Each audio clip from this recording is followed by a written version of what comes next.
Hello, today I'm going to show you how to create this branch. Let's open a new document. Set the fill to none and leave the stroke black. Now select the drawing tool of your choice and draw a small curved line. This will be a needle. Let's change the stroke's weight to about 4 points. Now select the width tool and adjust the stroke so the top resembles a needle. Select the bottom anchor point and change the cap to round cap. With the shape still selected, press the letter R for the rotate tool. Next, single click on the bottom anchor point to set the rotation point. And now click, hold and drag to rotate it. Let's duplicate this shape. Press the Ctrl and C keys on your keyboard to copy it and Ctrl F to paste it in front. Press the letter R again, click on the bottom anchor point to set the rotation point and then click, hold and drag. And let's repeat this 2 more times.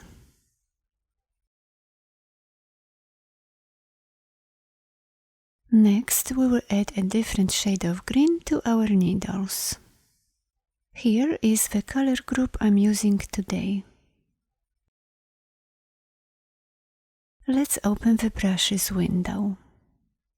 Select the first needle and drag it into this panel. Choose the scatter brush and change all these options to random. Next, select the brush we've just created and then press the letter B for the paintbrush tool or select it from the toolbar panel. Now draw a straight line. Make sure the stroke is selected and then double-click on the new brush icon. Now adjust the spacing. Click Apply to Strokes. Next, we will do the same with the other 3 needles. Click on the existing brush, hold, and drag it here to make a copy. Now select the second needle and while you are holding down the Alt key, drag it on top of the new brush icon. This will automatically open the Scatter Brush Options window with our settings we've created before. Let's keep the same settings and then click OK. Now repeat this step with the other 2 needles.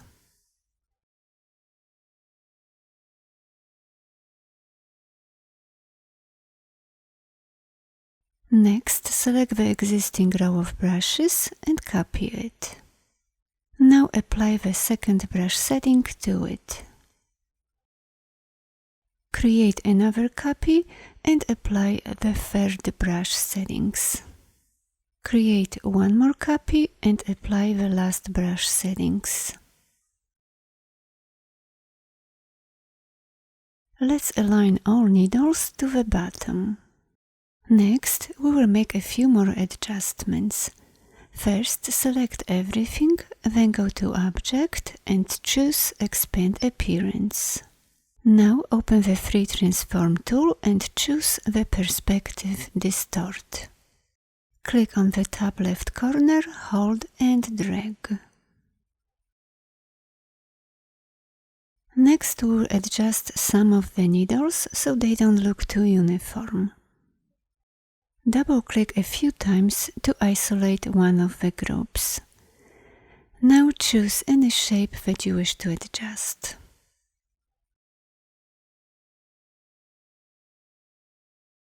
If you wish, you can duplicate it and resize it.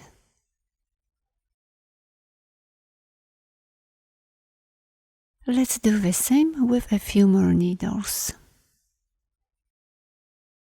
Click on Layer 1 to go back and double-click a few times to isolate another group. Let's adjust more needles. We can repeat this with other groups. Next, we will create a stem. Set the fill to none and the stroke to brown and draw a straight line. Let's increase the weight to 5 points. Using the Width tool, adjust the end of this stem.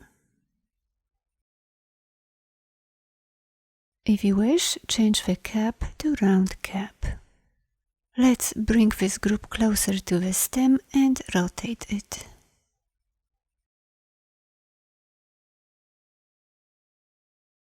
Select this group and then press the letter O for the Reflect tool. While you are holding down the Alt key, click on the brown shape to set the reflection point. Set the axis to the horizontal position and then click Copy.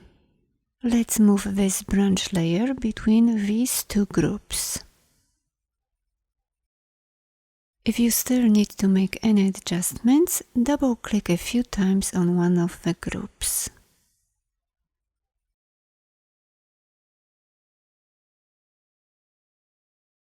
Finally, select everything, open the brushes window and drag this brush into it. This time choose the art brush and click OK. Change the direction if needed and make sure the Scale Proportionately option is checked. Now select the new brush, move everything outside the artboard, select the paintbrush tool and draw a few branches. In the next tutorial I'm going to show you how to make these pine cones. Thanks for watching, bye bye.